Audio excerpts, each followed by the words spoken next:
കുറച്ച് ദിവസമായില്ല same intro പിടിച്ചിട്ട്. അപ്പോൾ എനിക്കൊന്ന് മാറ്റി പിടിക്കാൻ തോന്നി, ബോറിംഗ് ആയിട്ടുണ്ടായിരുന്നു. ഹലോ ഗൈസ് എല്ലാ വീഡിയോയിലും എടുത്ത് നോക്കുമ്പോൾ ഹലോ ഗൈസ് മാത്രമാണ്. അപ്പോൾ ആസ് യൂഷ്വൽ ഞാൻ നമ്മയോടൊപ്പം പുറത്ത് പോവാണ് കേട്ടോ.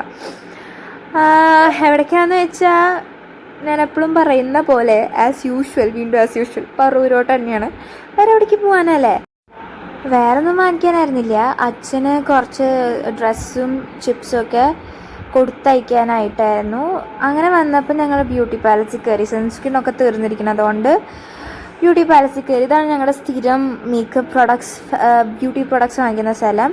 പിന്നെ അതേപോലെ ഫററുള്ള ഫാഷനിലാണ് പോയത് അച്ഛന് ഷർട്ട് എടുക്കാനായിട്ട്. അവിടെ നിന്ന് ഇറങ്ങി ഫസ്റ്റ് ഫാഷൻ സിറ്റിയിൽ പോയി. അവിടെ ഷർട്ട് ഉണ്ടായിരുന്നില്ല, അപ്പോൾ ഫാഷൻ ടെക്സ്റ്റൈൽസിലായിരുന്നു ഷർട്ട് ഉള്ളത്. അവിടെ നിന്ന് അങ്ങനെ ഷർട്ട് എടുത്തു. ഒരു ബ്ലാക്ക് കളർ ഷർട്ടാണ് എടുത്തത്. അത് കഴിഞ്ഞിട്ട് തിരിച്ചു പോന്നു. Main aim was to buy shirt. അങ്ങനെ ഞങ്ങൾ ചിപ്സ് വാങ്ങിച്ചു. ഇവിടെ നിന്നല്ല, പക്ഷേ ഇവിടെ നിന്ന് വേറെ കുറച്ച് സാധനങ്ങൾ